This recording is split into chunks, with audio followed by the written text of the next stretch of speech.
आपले महंत गुरुवर्य महाराष्ट्राची धाकटी पंढरी श्री क्षेत्र नारायणगडाचे मठाधिपती गुरुवर्य शिवाजी बाबाजी यांच्या चरणी नतमस्तक होतो. आमचे आंतरवालीचे ज्यांनी 1.5-2 वर्ष सारखे कीर्तन चालवले हे महादेव महाराजगिरी, भक्तिदास महाराज शिंदे, आणखी नाहीत का कोणी, आणि सगळेच इथं जमलेले माझे मायबाप बांधव.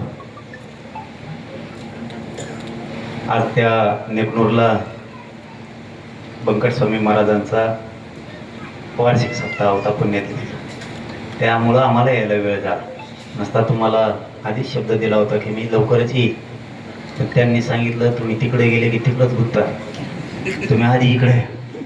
म्हणून मग तिकडे गेलो तर तिकडं गुंतलो. परत बाबाजींना इथं थांबावं लागलं. आम्हाला कळालं, आम्ही ते समताक्षीने ताबडतोब इकडे निघालो.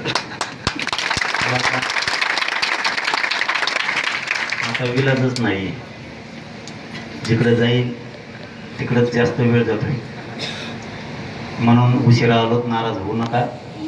आणि नाराज व्हायचं इथून पुढं बंदच करा तुम्ही. आता इच्छा ते मला हे सारखे उपोषण केल्यामुळे एवढी अडचणी इतक्या त्रास होतोय ना, तुम्हाला वाटतंय आलं पाहिजे.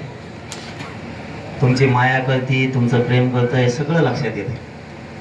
पण आता त्याला नाविलाज आहे. ते सारखे इतकी उपोषणं झालीत ना, त्या उपोषणामुळं इतकी पोटात आग होती आणि अचानक अंग थरथर कापतं. इच्छा असून सुद्धा जाता येत नाही. आता तुम्ही समजून घ्यायचं, मी आता एका जागेवर बसून तुमच्या लेकरा बाळाचं आयुष्याचं कल्याण करतो. पण सगळ्यांनी काय आता बोलायचं, थोडा आता सगळेजण कमीच करा. सप्ताहाला नाही आलो रुसू नका, लग्नाला नाही आलो रुसू नका, कारण शक्यच नाही. 21 तारखेच्या 650 पेक्षा जास्त पत्रिका होत्या आणि लग्नात जायचं. इथं पोट्टे जमलं की लगेच वाजी ते आणि मग मला पळायला लागतं. ते तिकडून पण तर पुन्हा तुम्ही नाही आले की मी लग्नच नाही करणार. खरंच जात नाही एखादी करतो की नाही बघत भेटी देत मला. मग मला वाटतं त्याला खरंच करतं की नाही करून चला तरी आपण जाऊ. ती परिस्थिती अशी झाली की उपोषण करता करता लई त्रास व्हायला लागला. त्यामुळे आता मनाने सगळ्या राज्यातले लोक समजून घ्या आणि सगळ्या राज्यातल्याच मराठ्यांना सांगतो, नाही येणं झालं तर उघड रुसत जाऊ नका. एक काम मोठं करतोय ना, लेकराबाळाच्या आयुष्याच्या कल्याणासाठी मी लढतोय, ती बाजू खूप मोठी आहे. तुम्ही पण सगळे एक जीवानं राहत जा. शेवटी लेकराबाळापेक्षा मोठं कुणी नाही. समाजाचे लेकरं मोठे करा, त्याच्यात काही जातीवाद नाही. पण आता कायला वाटतोय त्याला मी काही करू शकत नाही. समाजाच्या लेकराला आरक्षण मागणं याच्यात कोणता जातीवाद आहे? पण त्याला काहीला वाटतं हे जातीवाद आहेत, त्याला आता मा नाविलाच. मी तर घेणारच, राहिलेलं पण घेणार आहे. जातीवाद वाटून मी ते सगळं घेतल्याशिवाय सोडणार नाही, कारण माझ्या समाजाच्या लेकराच्या आयुष्याचं कल्याण त्याच्यात. आपण रात्रंदिवस काबड कष्ट केलेत. प्रत्येकाला वाटतं माझं लेकरू सुखी समाधानी राहायला पाहिजे, प्रत्येकाला. आणि ते रात्रंदिवस कष्ट करून पोरं शिकवायचे, लेकीबाळी शिकवायच्या, आणि त्या नोकऱ्याला नाही लागले, शिक्षणापर्यंत, ते उच्च शिक्षणापर्यंत नाही गेलं तर आईबापाचा जीव खचून जातो. मग तेच त्या लेकरांचं कल्याण व्हावं म्हणून मी लढतो. असं एक बी माणूस नाही की त्याला वाटत नाही की माझे लेकरूबाळ मोठं व्हावं म्हणून. एक पण नाही. इथं बसलेले जेवढे तेवढ्यानी सांगा, कोणाकोणाला वाटतं आपलं पोरग किंवा पोरगी नोकरी लागू नये असे वर हात करा. एकाचा बी वर हात होत नाही, कारण याचा अर्थ प्रत्येकाला वाटतं आपला समाज सुखी झाला पाहिजे. पण लढायचं कोणी? त्यामुळं याच्यातून सांगण्याचा एकच अर्थ आहे की एक जीवाना राहत जा. सगळे समाजाचा विषय आला, एका दिवसात सगळे कामं बाजूला फेकून द्यायचे आणि लगेच एकजुटीनं धावून सगळे कामं सोडून सगळ्यांनी एकत्र येत जायचं. ज्या दिवशी त्या राजकारण असायचं तुम्ही करा, काय म्हणणं नाही आमचं. वाजाच्या आहेत कच करून वाजे जाणार कुठं नाही करायचं. हळूच वाजे टुपुक टुपुक टुपुक. मराठ्याचा दणका तसा नसतो. मराठ्याचा दणका वेगळाच असतो. मुंबईत कसं केलं होतं, मुंबईला होतं तुम्ही, मुंबईचे लोक म्हणतात दुसरे मोर्चे आल्यावर म्हणतात येऊ नका, आणि आपल्या मोर्चाला म्हणतात परत का येणार आहे तुम्ही. आम्हाला आता तिथल्या मुंबईतल्या लोकांचे फोन येते, ते म्हणजे आणखीन एखादा राऊंड नाही का, मला काय घर बांधायला नाही तू आम्हाला, कारण तिथं राऊंड आणणं काय सोपं आहे का, यांचा राऊंड काय सोपा नाही. हे पोलिसाची गाडी सुद्धा पळी ती, यांचा राऊंड सोपा नाही. हे मला समोरून मावशी होतो मला माहित नाही, तिकडे गेल्यावर मला लई सांभाळायला लागते, भयान कारभार करते ती. रेल्वेने काय करतो ती विचारून द्या ना. सगळे अधिकारी माझ्याकडे यायचे, ते म्हणायचं पोरायचं सांगा राव, ते जेडून करतात. म्हणलं मी काय सांगू, मग नाही ऐकत होते. ते म्हणत नाही तुमच्याशिवाय होतच नाही. एकतर एवढा मोठा अधिकारी आलता ना, रेल्वेचा, सेंट्रल गव्हर्नमेंटचा अधिकारी होता. ते रेल्वे, ते म्हणलं यांना रेल्वे ट्रॅकवर काय झोपायचं तेवढं झोपू द्या, आम्ही सगळी व्यवस्था करतो, फक्त त्यांना म्हणा एक काम बंद करा. म्हणलं काय, ते म्हणले एका मागा शर्ट धरते नुसते पोळू देत म्हणजे पिपाण्या वाजला. मध्ये एक आमचा अधिकारी टाकी देते म्हणजे तेव्हा डबा आहे, तेवढं बंद करा म्हणे राव, आम्ही कुठंच कमी नाही पडत. आणि असले बेकार आवडते म्हणे. म्हणलं आता इतक्याला मला येता येत नाही ना, पण सांगतो मी पोरं बी खरंच जात असावं तर अशी एक शब्द सांगितला का लगेच थांबायचे. नको बोलायचं नाही, आरडा करू नका, लगेच थांबायचं. फक्त त्यांना तब्येत खराब झाली सहन होत नसायचं, एवढंच टाईम फक्त. कारण मी बी सरकारला सांगितलं होतं, जोपर्यंत मी बेशुद्ध पडत नाही तोपर्यंत मी पोराला सांगत.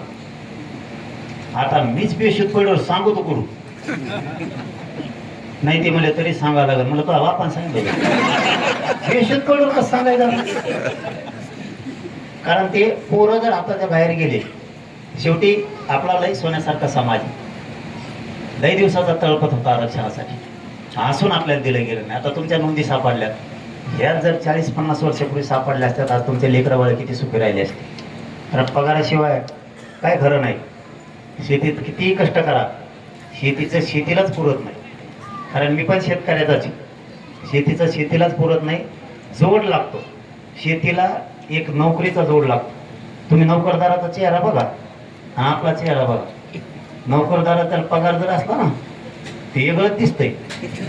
आणि आपल्याला 50 एकर वावर असू द्या, कवा आपल्यावर 12च वाजलेले, 50 एकर वावर असलं तरी पण, आणि ते टमटून हिंडत गाडी घोडी, ते मजा करतंय. कारण त्याचा पगार बघतो. चूक तुमची आहे, तुमच्या हातात आरक्षण असून तुम्ही घेतलं नाही. तुम्ही आरक्षण विषय सहज समजिला, तुमच्या लक्षात नाही आलं. याच्यामुळे आपल्या किती पिढ्या बदलणार आहेत, आपल्या लेकीवाळीचं किती कल्याण होणार आहे. आता पाठीमागं 107 PSI झालेत आपले. हे जर 50 वर्षापूर्वी असतं तर आज समाज कुठल्या कुठं गेला असता.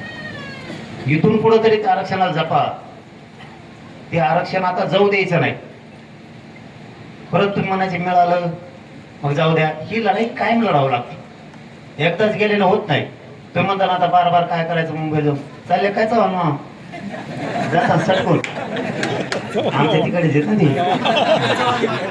तुमच्या गावाचे आहेत का इजरली, त्यामुळे धावून आले पण सगळ्यात पुढे.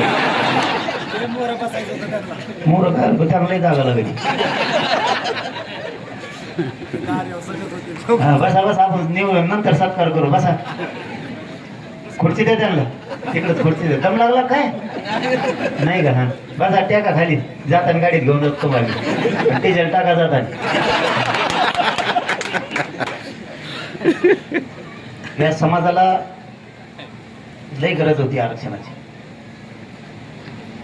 लोकांना वाटतं किती वेळ जायचं, सारखं जायला लागतं. तुम्ही शेतात काय एकदा जात नाही, एकदा पेरलं आणि पुन्हा शेतात गेलं नाही असं झालं का? चक्कर का होणार मारावं लागते तरच लक्ष्मी घरात येते. गवत काढी व्हायना उपटावं लागते, तिला फवारण्या करावं लागत्या, तर तुमच्या दारात धान्य येणार. तुम्ही पेरलं आणि काढायलाच गेल्यावर नुसतं काँग्रेसच उपटून आणावं लागेल. तसं आरक्षणाचा विषय सातत्यानं तुम्हाला लावून धरावं लागणार आहे. सातत्यानं कुणी काही काड्या करायला लागलं की पुन्हा सावध व्हायचं. तुमच्याकडे जमिनीला कसा जीव लावतात तसा आरक्षणाला जीव लावायचा. सोपी गोष्ट नाहीये. नसता MBBS करायचं असलं तर 80 लाख रुपये पुरत नाही. आज पोरं पोरी MBBS BHMS MD करायला लागल्यात, इंजिनियर व्हायला लागलेत, पोरं आरोग्य खात्यात, पोलीस खात्यात चाललेत, महसूलमध्ये चाललेत, सिंचनामध्ये चाललेत, सगळ्या क्षेत्रात चाललेत. रेल्वेच्या विभागात आपले जेवढे विभाग आहेत तेवढ्यात पोरं चाललेत. काही नोकऱ्याला जातील, काही उच्च शिक्षण घेतील. कोण बोलत तर गोळगोळ इकडं चेंडर तिकडून टाकून किती पण आपल्याला ना आरक्षणाची किंमत आधीच कळायला पाहिजे होती. आपल्याला दुसऱ्या नाद लावले राहू.